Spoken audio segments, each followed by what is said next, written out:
Mag-unbox tayo ng welding machine guys. Kakarating lang nito, in order namin sa Lazada.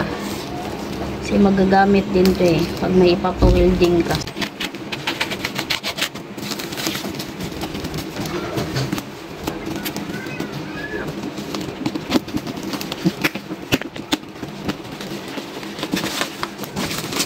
Ito kung hindi ka tayo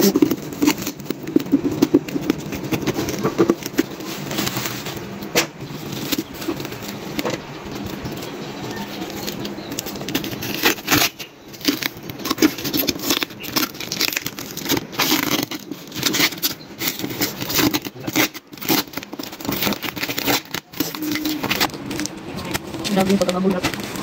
Sipin-sipin talaga yun.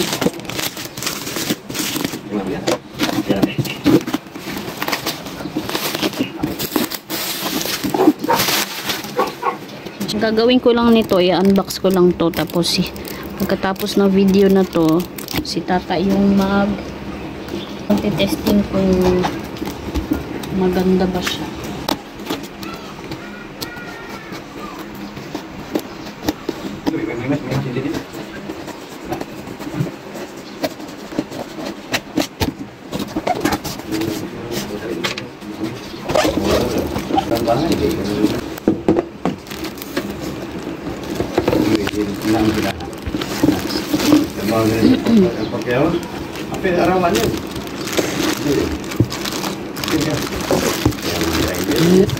Kailangan natin siyang ingatan.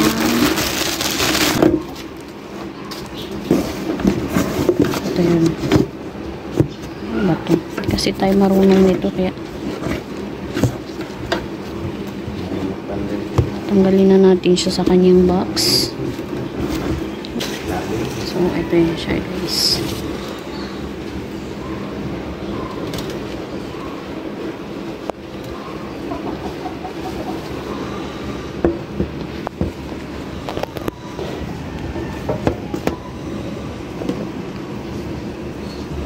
Ayan, sa next video guys, iti-testing na namin siya.